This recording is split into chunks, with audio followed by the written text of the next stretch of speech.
when I started, I guess my biggest thing was wanting to see fall colors and actually fall in Florida. But I noticed it's the weather why we can't really get that fall look where trees turn yellow and brown and lose their leaves. Being in Florida, everything's more tropical and not that much deciduous, things that go to sleep and lose their leaves. I had to find beauty in tropicals. And in finding said beauty within the tropicals, I stumbled up on the willow leaf ficus. It's got some small, thin leaves. Well, how am I trying to describe it? You can see it here. You can't find a lot of things at your local stores, and if you try to get everything specifically from a bonsai location, it tends to have a bonsai markup. At first I thought it was a bonsai markup, but it's because bonsai requires more maintenance and care than a tree you would see at Lowe's, Walmart, or Lowe's, Home Depot, any of your local garden centers. I've learned or found a few spots online that I can order said trees. Got around to getting a willow leaf ficus. I wanted at an auction. Tip number 1, when you're buying trees from an auction, if it has one picture there and the seller doesn't respond to you with multiple pictures before the auction ends, you might just want to go ahead and pass on it. It's probably the reason why they only included one picture, because this willow leaf that I got, initial sale, the post had one picture from, well, 2 pictures, but from one side. And in bonsai, you want taper, which is how a tree normally grows, thicker at the bottom, thinner as it gets to the top, right? Check out my illustration. And it's basically how trees that you see grow in nature grow normally. Occasionally, something may get damaged or have awkward growth as to where it has inverse taper. In inverse taper, that's where it doesn't grow up gradually like what you see here. It's like a knot in the middle of it somewhere where it gets thinner, then it gets thick again before it gets thinner. That is not a natural occurrence within trees. Nature doesn't really give you many of those. There are times where nature pushes things out and weather causes additional stress or distress to a tree. But in bonsai, it's something you can control based on where the branches are growing, and you have to keep an eye on that. If you have too many branches growing, they call it handlebar, equal position on opposite sides, that's where the tree's gonna thicken up and you get that. These are basically the initial pictures that I had when I got the tree. You really couldn't see the inverse taper, but when you get other angles, you can see that inverse taper. And right here is where I'd like to make the cut to actually fix that inverse taper, because it would take years to graft a branch lower than the taper to have it thicken up that lower section. So I said the best thing, or I decided the best thing to do was to air layer it. And that's where you remove the bark and the cambium, you get it down to the wood, and then you put it in some you put it in some moss. Put it in some moss, get it moist, wrap it. I did it with, what was it? It was like a plastic bag. And then I taped the ends, but you have to make sure it doesn't dry out because that's its main source of water. And then after a period of time, you will develop roots. Once you get the roots, I cut it. So after cutting, this is what I ended up with. In a sense, 2 trees, but this one was set back, the lower section set back a whole lot further because it still has to get some form of taper. So I really just letting it grow for now to see how or what branches I'd have to choose from, which movement it would work best with. But the upper portion still has the taper. I can probably, or I will probably, remove some more cambium from around the lower end, stick it farther down in the pot, just so I can get more root development. Now here we have a Brazilian rain tree that I'm very fond of. Now with the Brazilian rain tree, I think it's a pretty cool tree because the leaves, they fold up when it's needing water. It folds up at night. When else does it fold up? It folds up if there's anything jarring. So let's say you put it in a car and you're driving down the street and you roll the windows down, the leaves will probably fold up. If the AC is too cold, the leaves will probably fold up. But the coolest thing with these trees, the way it grows, no matter how thick it gets, depending on what side is the thickest, it's going to flute. So it's going to be thicker and thinner as opposed to just a traditional tree that just grows in one thickness from bottom to top. This gives you alternate thicknesses. You'll see it, alternate thicknesses. Damn, it's a tongue twister. Well, not a tongue twister, just a weird combination of words. But you'll see that towards the end of the video as I add a few of my little thick ones in there. Not a little thick, but there's one that I really, really like.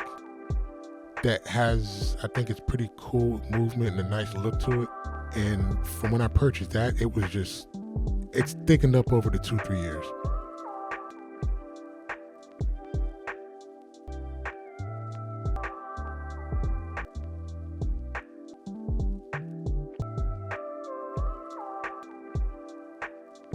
So with this Brazilian rain tree, because I'm not a big fan of tall, slender trees, I went ahead and air layered the top. This is what happens after you wrap it in moss in the bag. Some roots start to form. After the roots form, I chopped it just below, placed it in a pot with some bonsai soil, just to try to make sure I at least had some decent root growth before I stuck it in traditional, organic medium, organic soil. Let's say traditional, yeah, but same difference. Over time, damn, I need to put a timestamp on these, or dates at least. I did. Where did it happen to my dates? All right, so once I get the dates back on here, you see the progress, because it's a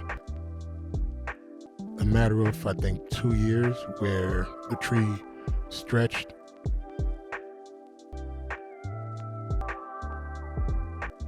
And that's the coolest thing about trees, right? Unlike people, trees know exactly what they're going to do from they're born, or from they start to grow. From day one, a tree knows it has to reach for the sun. Imagine if humans knew from day one that they have to reach for the sun, or not necessarily the sun, but something else that's specific. Not knowing what your direction is, having to figure it out. But a tree's like, oh yeah, from day one, I have to reach for the sun.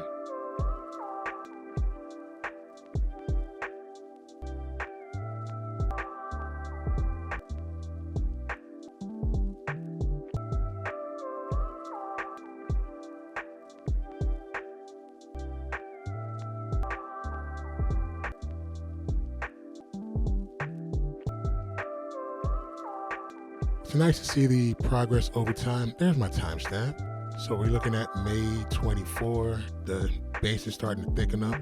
I think I'm gonna lose the whole right section and just go with the left, because it's a thinner, more fluid section. The top I've already cut back, because once the wire starts to bite in, this tree is very unforgiving, so it doesn't really cover up that wound. It's almost a forever wound.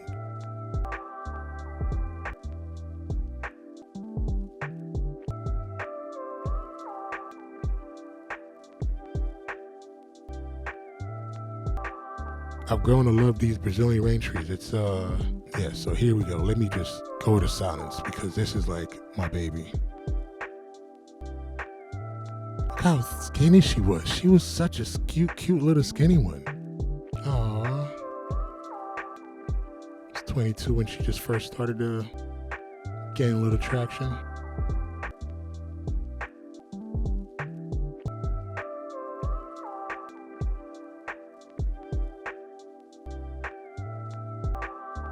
Look at her now. That was March, beginning of the growth season.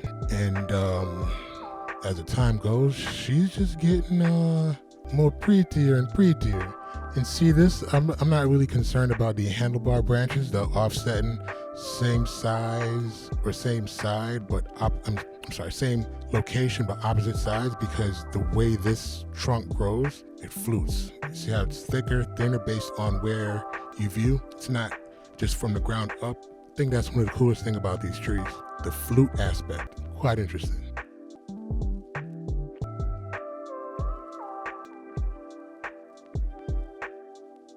Oh, before I forget, so even though they're Brazilian rain trees, I have noticed a few differences. I have a Brazilian rain tree that has thorns, and those thorns, when they harden up, they draw blood. Like, you ever been poked with the little finger pricker thing to check your blood sugar, your glucose levels? Yeah, if you're working on one of those, you can easily check your levels without prepping for a prick, because those thorns are very, very, very, very, very hard to dance around. But the highlight to those thorns is the moment you cut them, they don't grow back. So if you have a branch that's growing and developing, you cut it, those thorns don't grow back. The only place you get new thorns is on new growth. I think it's very unlike the bougainvillea. The boogies I have, bougainvilleas, when you cut the thorn, they tend to grow back. Like, for what?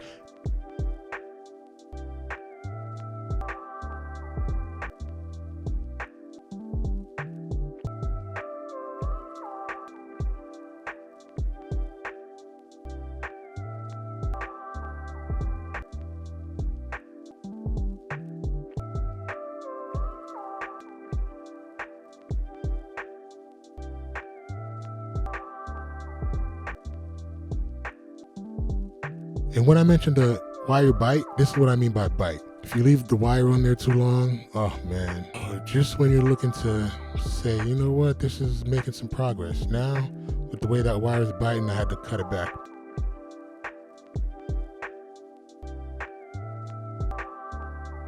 This is coming up strong for number 3. My number 3 Brazilian rain tree, just because of that base. I like the way look at that. It's got some nice character. It's not a straight up tree. You know, look at that character. Oh my gosh. I'll probably try to get out and see if I can get an updated clip after the grow season where it's at right now.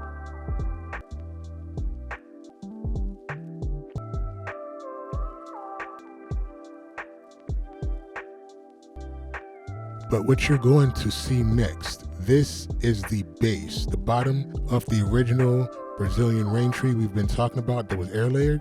This is the base of it and how the base looked without that upper portion. And we're closing it with the willow leaf, the one tree that became 2. This is what I'm not too sure of yet.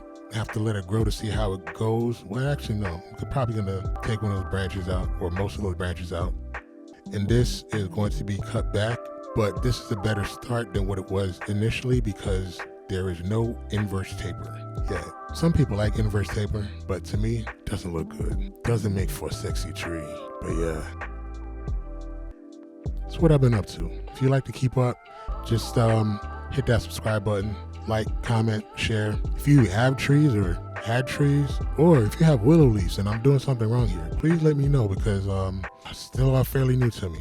But thank you for joining. Denise out. Subscribe to this channel. If you're not hating, why are you waiting? Hit the subscribe button right now.